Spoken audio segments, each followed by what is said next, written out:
Chapter 17 of Revelations. One of the 7 angels who had poured out the plagues came over and talked with me. "Come with me," he said, "and I will show you what is going to happen to the notorious prostitute who sits on the many waters of the world.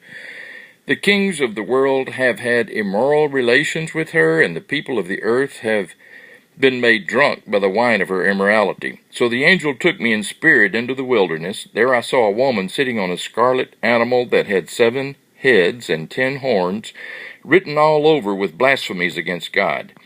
The woman wore purple and scarlet clothing and beautiful jewelry made of gold and precious gems and pearls, and held in her hand a golden goblet full of obscenities.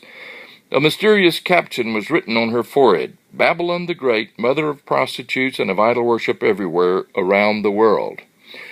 I could see that she was drunk with the blood of the martyrs of Jesus she had killed. I stared at her in horror. "Why are you so surprised?" the angel asked. "I'll tell you who she is and what the animal she is riding represents.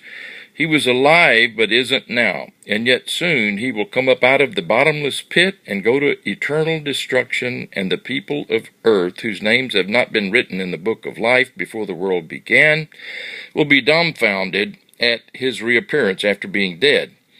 And now think hard. His 7 heads represent a certain city built on 7 hills where this woman has her residence.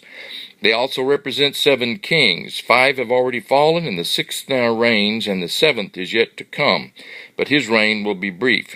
The scarlet animal that died is the 8th king, having reigned before as one of the 7. After his 2nd reign, he too will go to his doom. His 10 horns are 10 kings who have not yet risen to power. They will be appointed to their kingdoms for one brief moment to reign with him. They will all sign a treaty giving their power and strength to him. Together they will wage war against the Lamb, and the Lamb will conquer them, for he is Lord over all lords and King of kings, and his people are the called and chosen and faithful ones. The oceans, lakes, and rivers that the woman is sitting on represent masses of people of every race and nation. The scarlet animal and his 10 horns, which represent 10 kings who will reign with him, all hate the woman and will attack her and leave her naked and ravaged by fire. For God will put a plan into their minds, a plan that will carry out his purposes. They will mutually agree to give their authority to the scarlet animal so that the words of God will be fulfilled. And this woman you saw in your vision represents the great city that rules over kings of the earth. That ends chapter 17.